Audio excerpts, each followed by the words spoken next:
अस्सलाम वालेकुम। कैसे हैं स्टूडेंट्स आप लोग? उम्मीद है सब लोग ठीक ठाक होंगे। तो लास्ट लेक्चर में हमने कौन सा टॉपिक पढ़ा था? लास्ट लेक्चर में आई थिंक हमने बात की थी how to find the number of neutrons. सही है। आज जो हमारा लेक्चर है वो बहुत ही इजी है, बहुत ही बेसिक है और बहुत ज्यादा कंसेप्चुअल है। सही है। तो एक एक पॉइंट को समझेंगे और डिटेल से समझेंगे। सही है। इधर उधर नहीं उठना है। सही है। अपने सीट का बेल्ट बांध लीजिए। सही है। सही है। तो देखें यहां पर पहले पहले आज हम बात कर लेते हैं what is mean by chemical species. What is mean by chemical species बहुत ही इजी है। हर वो सब्सटेंस हर वो सब्सटेंस जो केमिकल रिएक्शन में हिस्सा ले।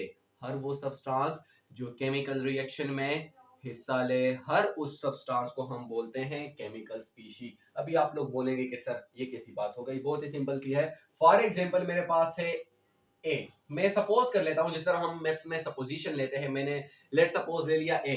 आप सपोज कर लें ये ए मेरे पास कोई सब्सटेंस है। ये कोई सब्सटेंस है। अगर ये ए सब्सटेंस अगर ये ए सब्सटेंस किसी केमिकल रिएक्शन में हिस्सा ले सकता है, यानी if A is capable of doing some sort of chemical reaction, यानी मैं बोल सकता हूं कि अगर ए की इतनी कोई ताकत हुई कि वो केमिकल रिएक्शन में रिएक्ट कर सके, तो मैं बोल सकता हूं कि ए क्या है मेरे पास? ए बेसिकली है एक केमिकल स्पीशी। है एक केमिकल स्पीशी। तो मैंने डिफाइन कैसे किया हुआ है कि a substance that can take a part in a chemical reaction, a substance that can take a part in a chemical reaction। Easy है कि मुश्किल है? यानी हर वो सब्सटेंस जो केमिकल रिएक्शन में हिस्सा ले, उस सब्सटेंस को हम बोलते हैं क्या? बताएं। Chemical species. आगे देखें। अब ये केमिकल स्पीशी जो होती है, यहां पर तो बहुत ही मैं बोल सकता हूं कि बहुत ही इजी डिफिनीशन मैंने लिखी हुई है, लेकिन केमिकल स्पीशी इतना इजी भी नहीं होता। सही है। लेकिन चूंकि हम बेसिक से पढ़ रहे हैं तो हम पहले बेसिक को सीखते हैं। सही है। तो केमिकल स्पीशी हर उस सब्सटेंस को बोलते हैं जो कि किसी केमिकल रिएक्शन में हिस्सा लेने के कैपेबल हो, लायक हो। क्लियर? आगे देखें। अब केमिकल स्पीशी हमारे पास क्या क्या हो सकता है? केमिकल स्पीशी आपके पास एक एटम भी हो सकता है, क्योंकि एक एटम केमिकल रिएक्शन में हिस्सा ले सकता है। केमिकल स्पीशी एक आयन भी हो सकता है। अब ये आयन क्या है? आयन हम पढ़ेंगे, लेकिन इतना याद रखें कि आयन जो होता है ये भी एक केमिकल रिएक्शन में हिस्सा ले सकता है। क्लियर हो रहा है कि नहीं? उसके बाद है molecule. Molecule can also take a part in chemical reaction, while free radical can also take a part in chemical reaction. Clear हो रहा है कि नहीं? यानी मॉलिक्यूल भी केमिकल रिएक्शन में हिस्सा ले सकता है और साथ साथ में फ्री रेडिकल भी ले सकता है। कितनी इजी बातें हैं। क्लियर हो रहा है कि नहीं? आगे देखें, इधर देखें, इधर उधर कहां देख रहे हैं? अभी तो हमारा टॉपिक रहता है, इधर देखें। अभी हम लोग पहले समझ लेते हैं आयन को। हम स्टार्ट कर रहे हैं केमिकल स्पीशी में किस चीज को? आयन को। अभी आप लोग बोलेंगे कि अरे भैया ये क्या चीज है? सही है। तो ये बहुत ही इजी है। सही है। आप लोगों ने सिर्फ इधर देखना है। इंशाल्लाह इस लेक्चर के बाद आप लोगों को आयन में कभी भी कंफ्यूजन नहीं आएगी। क्लियर हो रहा है कि नहीं? देखें। फॉर एग्जाम्पल मैं इस चीज को क्या कर रहा हूं, थोड़ा वाइड कर लेता हूं ताकि यहां पर थोड़ी वो स्पेस क्रिएट हो सके। क्लियर हो रहा है कि नहीं? फॉर एग्जाम्पल मेरे पास एक सब्सटेंस है ए। सपोज कर ले, लेट सपोज मेरे पास एक सब्सटेंस है जिसका नाम है ए। अब इस ए पर क्या क्रिएट हो गया? Positive charge. अब इस ए पर क्या क्रिएट हो गया? Positive charge. कैसे क्रिएट हुआ वो आगे की बात है। सही है। अब इस ए पर क्रिएट हो गया पॉजिटिव चार्ज या इस ए पर क्रिएट हो गया नेगेटिव चार्ज। क्लियर हो रहा है कि नहीं? यानी मैं बोल सकता हूं कि ए एक सब्सटेंस है। ये ए कोई एटम भी हो सकता है, ये ए कोई मॉलिक्यूल भी हो सकता है। क्लियर हो रहा है कि नहीं? इस ए पर या पॉजिटिव चार्ज क्रिएट हो गया या नेगेटिव चार्ज क्रिएट हो गया। क्लियर हो गया कि नहीं? जब इस पर पॉजिटिव या नेगेटिव चार्ज क्रिएट हुआ, जब इस पर पॉजिटिव या नेगेटिव चार्ज बोले बोले क्रिएट हुआ। सही है। तो मैं बोल सकता हूं कि अब इस सब्सटेंस से बन गया है आयन। अब इस सब्सटेंस से बन गया है आयन। तो बात तो बड़ी सिंपल सी हो गई है। कैसे? हर वो सब्सटेंस या हर वो केमिकल स्पीशी, चाहे वो एटम हो चाहे वो मॉलिक्यूल हो, सही है, अगर उस पर या पॉजिटिव चार्ज आ जाए या नेगेटिव चार्ज आ जाए। क्लियर हो रहा है कि नहीं? हर वो सब्सटेंस, चाहे वो एटम हो चाहे वो मॉलिक्यूल हो, अगर उस पर या तो पॉजिटिव चार्ज क्रिएट हो गया या नेगेटिव चार्ज क्रिएट हो गया, तो मैं बोल सकता हूं कि अब उस एटम या उस मॉलिक्यूल से बन गया है क्या? आयन। क्लियर हो रहा है कि नहीं? तो बहुत ही सिंपल सी बातें हैं। अभी आप लोग बोलेंगे कि सर ये पॉजिटिव नेगेटिव कैसे आए हैं? सही है, तो पॉजिटिव नेगेटिव हम आगे सीखेंगे। क्लियर हो रहा है कि नहीं? तो मैंने लिखा हुआ है कि a chemical species that carry positive और negative charge is called ion, यानी हर वो केमिकल स्पीशी जिस पर या तो पॉजिटिव चार्ज हो या नेगेटिव चार्ज हो, उसको हम बोलते हैं क्या? उसको हम बोलते हैं आयन। आयन बोले ना, आयन। क्लियर हो रहा है कि नहीं? और an atom, group of atoms that carry positive negative charge, यानी ये कोई एटम भी हो सकता है, ये कोई ग्रुप ऑफ एटम भी हो सकता है, और ग्रुप ऑफ एटम्स को हम बोलते हैं क्या? मॉलिक्यूल। क्या बोलते हैं? मॉलिक्यूल। सही है, आगे देखें। अब सवाल यहां तक तो क्लियर हो गया, यहां तक तो बात क्लियर हो गई कि आयन वो होता है जिस पर पॉजिटिव चार्ज होता है या उस पर नेगेटिव चार्ज होता है। अब सवाल तो ये है कि अरे भैया ये पॉजिटिव चार्ज या नेगेटिव चार्ज आया कहां से? सवाल है ना, तो इसका जवाब हम क्या करते हैं? दे देते हैं। देखें, फॉर एग्जाम्पल मेरे पास है एक न्यूट्रल एटम। हम बात शुरू कर लेते हैं न्यूट्रल एटम से। किस चीज से बात शुरू कर लेते हैं? न्यूट्रल एटम से। एक मिनट मैं चेक कर लेता हूं कि इट इज विजिबल और not. Yes, it is visible. देखें, इधर उधर ना देखें। आप लोगों को पता है कि न्यूट्रल एटम जो होता है, न्यूट्रल एटम में number of proton, P means proton, equal होते हैं नंबर ऑफ इलेक्ट्रॉन। यानी आम अल्फाज में मैं बोल सकता हूं कि number of positive particles equal होते हैं नंबर ऑफ नेगेटिव पार्टिकल्स। यहां तक क्लियर हो गया? यानी जितने पॉजिटिव पार्टिकल्स हैं उतने ही नेगेटिव पार्टिकल हैं। जब पॉजिटिव और नेगेटिव पार्टिकल्स की अमाउंट, तादाद सेम होती है, तो पॉजिटिव और नेगेटिव एक दूसरे के इफेक्ट को कंप्लीटली कैंसल आउट कर लेते हैं और जवाब आ जाता है जीरो। तो मैं बोल सकता हूं कि जब भी किसी एटम में नंबर ऑफ प्रोटॉन इक्वल होते हैं नंबर ऑफ इलेक्ट्रॉन के, अगर किसी एटम में नंबर ऑफ प्रोटॉन इक्वल होते हैं नंबर ऑफ इलेक्ट्रॉन के, तो मैं बोल सकता हूं कि ये एटम क्या है? ये एटम बेसिकली क्या है? बोले बोले बोले, ये एटम है न्यूट्रल। आगे देखें, ये क्लियर हो गया। अब जरा यहां पर देख लें। सही है, ये ऊपर वाला मैं वाइप कर रहा हूं। अगर किसी को स्क्रीनशॉट लेनी है तो स्क्रीनशॉट ले लें। आई होप स्क्रीनशॉट ली होगी। अभी मैं ये ऊपर वाला वाइप कर रहा हूं, बल्कि ये टोटल वाइप कर रहा हूं। सही है, देख लें ताकि इसकी एक्सप्लेनेशन आपको अच्छी तरह समझ आ जाए। समझ आ जाए।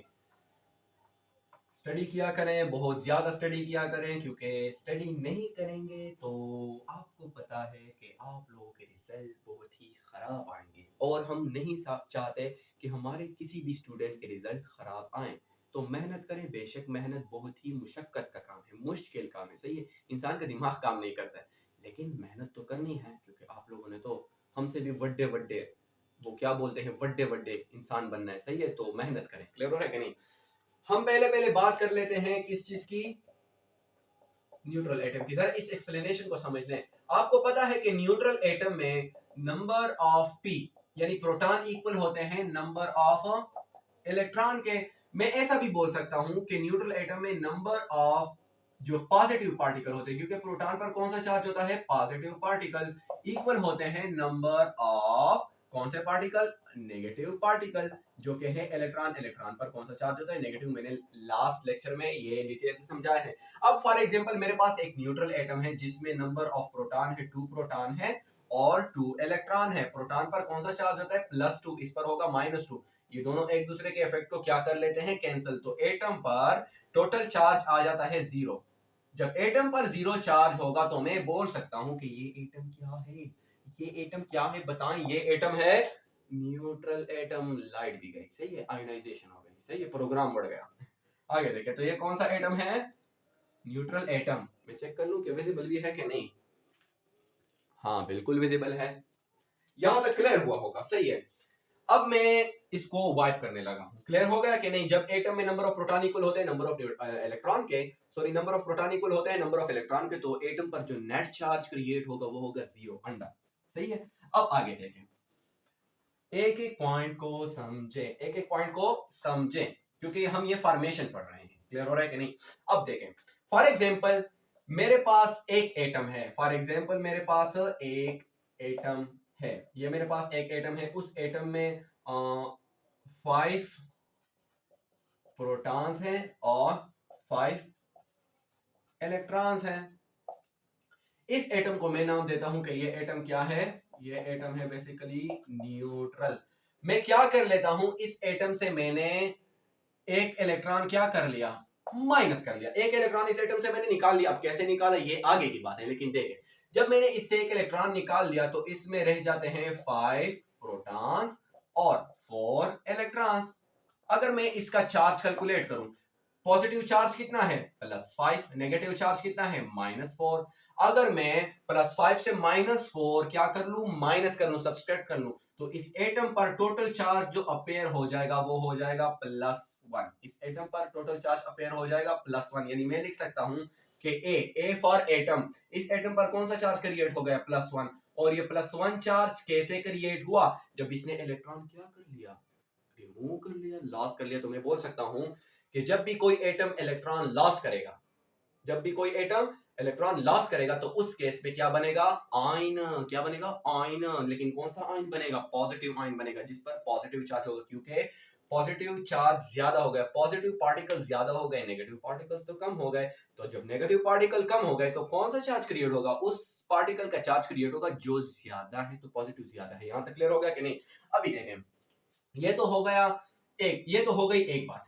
अगर फॉर एग्जांपल यहां पर पहले मैंने एक इलेक्ट्रॉन निकाला था, अगर मैंने इस एटम में एक इलेक्ट्रॉन क्या कर लिया? ऐड कर लिया, बाहर से मैंने इलेक्ट्रॉन लिया और उस एटम में घुसा दिया। अब आप लोग बोलेंगे कि नहीं सर, ये एटम में इलेक्ट्रॉन कैसे घुसता है? सही है, तो वो हम आगे पढ़ेंगे। सही है, लेकिन फिलहाल देखें, एटम मैंने इसमें मतलब एक इलेक्ट्रॉन इसको मैंने ऐड कर लिया, तो कितने प्रोटॉन हो गए? 5 प्रोटॉन्स। और इलेक्ट्रॉन कितने हो जाएंगे? 6 इलेक्ट्रॉन्स। तो अभी तो अमाउंट ऑफ प्रोटॉन और इलेक्ट्रॉन सेम नहीं है। तो अगर मैं 6 से, यानी पॉजिटिव पार्टिकल्स कितने हो गए? +5, यानी 5 पॉजिटिव पार्टिकल हैं और 6 नेगेटिव पार्टिकल हैं। अगर मैं +5 से -6 क्या करूं? सब्सट्रैक्ट करूं या उसमें ऐड कर लूं, तो मेरे पास जो जवाब आ जाएगा वो आ जाएगा -1। यानी यहां पर नेगेटिव पार्टिकल्स की तादाद ज्यादा है पॉजिटिव पार्टिकल से, तो चार्ज उस पार्टिकल का अपेयर होगा जहां जो जिसके पार्टिकल ज्यादा है। तो मैं बोल सकता हूं कि ए फॉर एटम, इस पर एटम पर कौन सा चार्ज क्रिएट हो जाएगा? नेगेटिव। -1 भी हो सकता है, -2 भी हो सकता है, -3 भी हो सकता है। ये जरूरी नहीं है कि हर वक्त एक एटम सिर्फ एक ही इलेक्ट्रॉन देगा। हो सकता है वो ज्यादा अमीर हो, वो 2 भी तो दे सकता है, वो 3 भी तो दे सकता है। या ये जरूरी नहीं है कि हर बार एटम एक ही इलेक्ट्रॉन एक्सेप्ट करेगा। सही है, वो 2 भी कर सकते हैं, वो 3 भी कर सकते हैं। क्लियर हो रहा है कि नहीं? तो जब भी कोई एटम इलेक्ट्रॉन लॉस करेगा या गेन करेगा, इसके रिजल्ट में जो स्पीशी बनेगी उसका नाम होगा आयन। और आयन जब बन जाता है तो आयन पर या तो पॉजिटिव चार्ज होगा या नेगेटिव चार्ज होगा। अभी इस बात का जवाब आप लोगों को मिल गया होगा कि आयन पर पॉजिटिव और नेगेटिव चार्ज क्यों होता है। क्लियर हो गया कि नहीं? ये तो हो गया सिंपल सी बात। क्लियर हो गई कि नहीं? अब आयन के हमारे पास मुख्तलिफ किस्म के टाइप्स हैं। आयन के हमारे पास मुख्तलिफ किस्म के टाइप हैं। एक को हम बोलते हैं पॉजिटिव आयन, यानी जब एटम पर पॉजिटिव चार्ज आ जाए। फॉर एग्जांपल यहां पर मेरे पास एक एटम है, इस पर पॉजिटिव चार्ज आ गया, तो इसको हम बोलते हैं कौन सा आयन? केटाइन। केटाइन हम बोलते हैं पॉजिटिव चार्ज आयन को। अगर ए पर नेगेटिव चार्ज आ गया तो इसको हम बोलते हैं एनाइन। एनाइन हम उस आयन को बोलते हैं जब आयन पर कौन सा चार्ज क्रिएट हो जाए? नेगेटिव। कौन सा चार्ज क्रिएट हो जाए? नेगेटिव। तो आयन के जो टाइप्स हम पढ़ेंगे वो इससे नेक्स्ट लेक्चर में पढ़ेंगे। आई होप आयन का कंसेप्ट आप लोगों के लिए क्लियर हुआ होगा। बहुत ही सिंपल है, बहुत ज्यादा इजी है। रिपीट कर लें, प्रैक्टिस कर लें। सही है, नेक्स्ट वीडियो में मुलाकात होगी। Thank you very much.